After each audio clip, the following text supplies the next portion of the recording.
सेना के सामने अब थर्राएंगे सारे दुश्मन। मोदी सरकार सेना की बढ़ाएगी ताकत। सेना को मिलेंगे नए टैंक, शिप और रडार।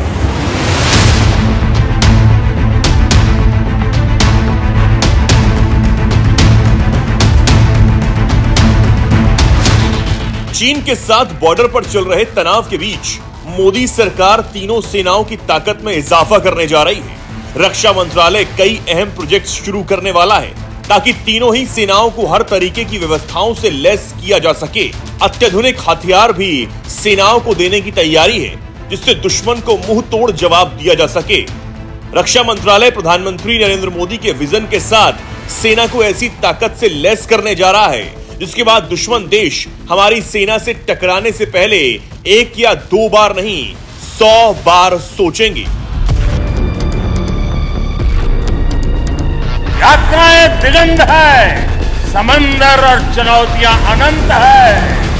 भारत का उत्तर है विक्रांत। भारतीय सेना की ताकत जल्द ही बेहद बढ़ने वाली है क्योंकि रक्षा मंत्रालय ने बेहद ही हाईटेक टैंक, रडार और नई गश्ती विमानों की खरीद को मंजूरी दे दी है। केंद्र सरकार की रक्षा अधिग्रहण परिषद ने 1,45,00,000 रुपए की रक्षा उपकरणों की खरीद को मंजूरी दे दी है जिसमें से 99% रकम स्वदेशी सप्लायर से खरीद पर खर्च की जाएगी। इसमें भारतीय सेना के लिए फ्यूचर रेड कॉम्बैट व्हीकल, नौसेना के लिए गाइडेड मिसाइल फ्रिगेट्स और वायुसेना के फाइटर जेट्स के लिए 240 इंजन प्रमुख हैं। हम बात अगर थल सेना की करें तो उसके लिए 770 FRCV यानी फ्यूचर रेडी कॉम्बैट व्हीकल खरीदे जाएंगे। ये ऐसा लड़ाकू टैंक होगा जिससे बख्तरबंद कोर का आधुनिकीकरण किया जा सके और इसकी लागत करीब 45,000 करोड़ रुपए होगी।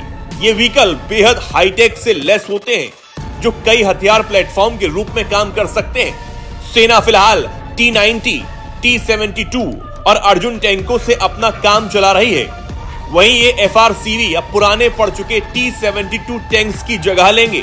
इसके साथ ही नौसेना की क्षमताओं को बढ़ाने के लिए 75,000 करोड़ रुपए की लागत से 7 और प्रोजेक्ट 17B स्टील्थ फ्रिगेट के निर्माण को भी DAC ने मंजूरी दे दी है।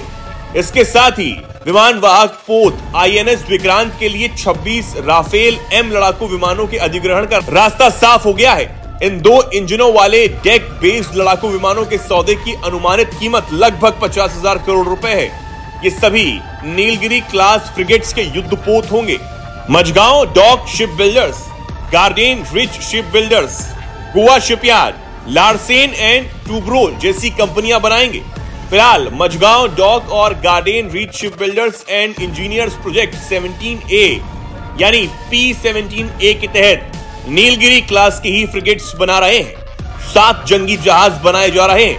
5 लॉन्च हो चुकी हैं जो इस साल फरवरी 2025 तक भारतीय नौसेना में शामिल हो जाएंगे। लॉन्च किए गए फ्रिगेट्स के नाम हैं नीलगिरी, उदयगिरी, तारागिरी, हिमगिरी और दूनागिरी। भारत सरकार ने वायुसेना के Su-30 MKI फाइटर जेट्स के लिए HAL को 240 एरो इंजन बनाने को कहा है। इसकी लागत करीब 26,000 करोड़ रुपए है। इन इंजनों को अगले साल से लेकर 8 साल के अंदर डिलीवर करना है। इंजनों को 54% स्वदेशी रखना है। इंजनों के मिलने से Su-30 MKI की फ्लीट को ताकत मिलेगी। वो लगातार देश की आसमानी सुरक्षा में तैनात रह पाएंगे। इस वक्त पूरी दुनिया जल, थल और आकाश में अपनी ताकत बढ़ाने में लगी हुई है तो इसमें भारत भी पीछे नहीं रहना चाहता। इसका ही नतीजा है कि अपनी तीनों ही सेनाओं को भारत सरकार ने इतने बड़े पैमाने पर अत्याधुनिक हथियार, यंत्रों और दूसरी चीजों की खरीद की मंजूरी दे दी है। Bureau report, NMF news.